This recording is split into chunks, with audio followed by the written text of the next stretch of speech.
The International Day to End Impunity for Crimes Against Journalists was proclaimed by the United Nations General Assembly in 2013 and is globally observed on November 2nd every year.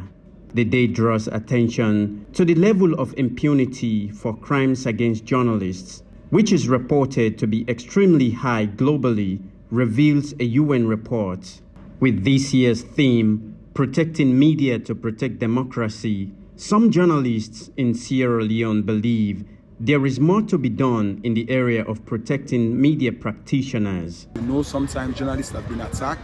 The AYV is a case study and several other media outlets. The case of Ransford, who was beaten and harassed by security officers, and a whole list of others in the provinces. So that aspect of intimidation and harassment still exists. But the bottom line question, as we reflect on this day, is what has been done to those perpetrators. And that's where I think we should be focusing. I don't think much has been done. We only know about, well, few cases. You ask yourself, the case of the death of journalist Ibrahim Samora, what has been done?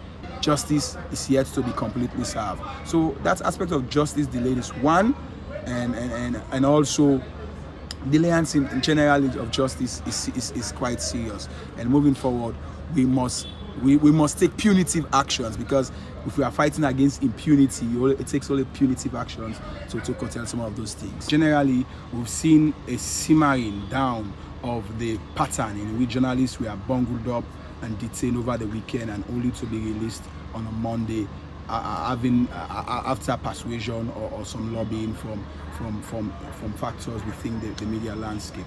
So yes, we've not seen any deaths of a journalist.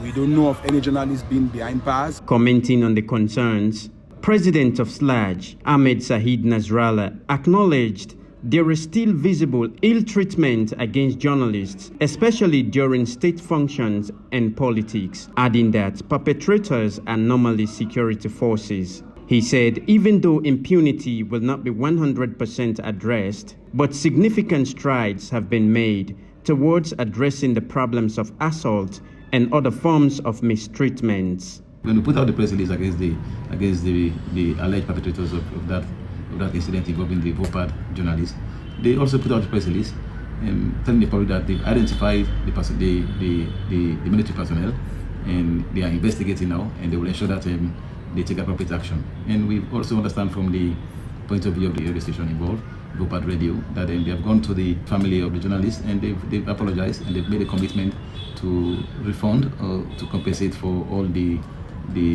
equipment that they damaged, and also take some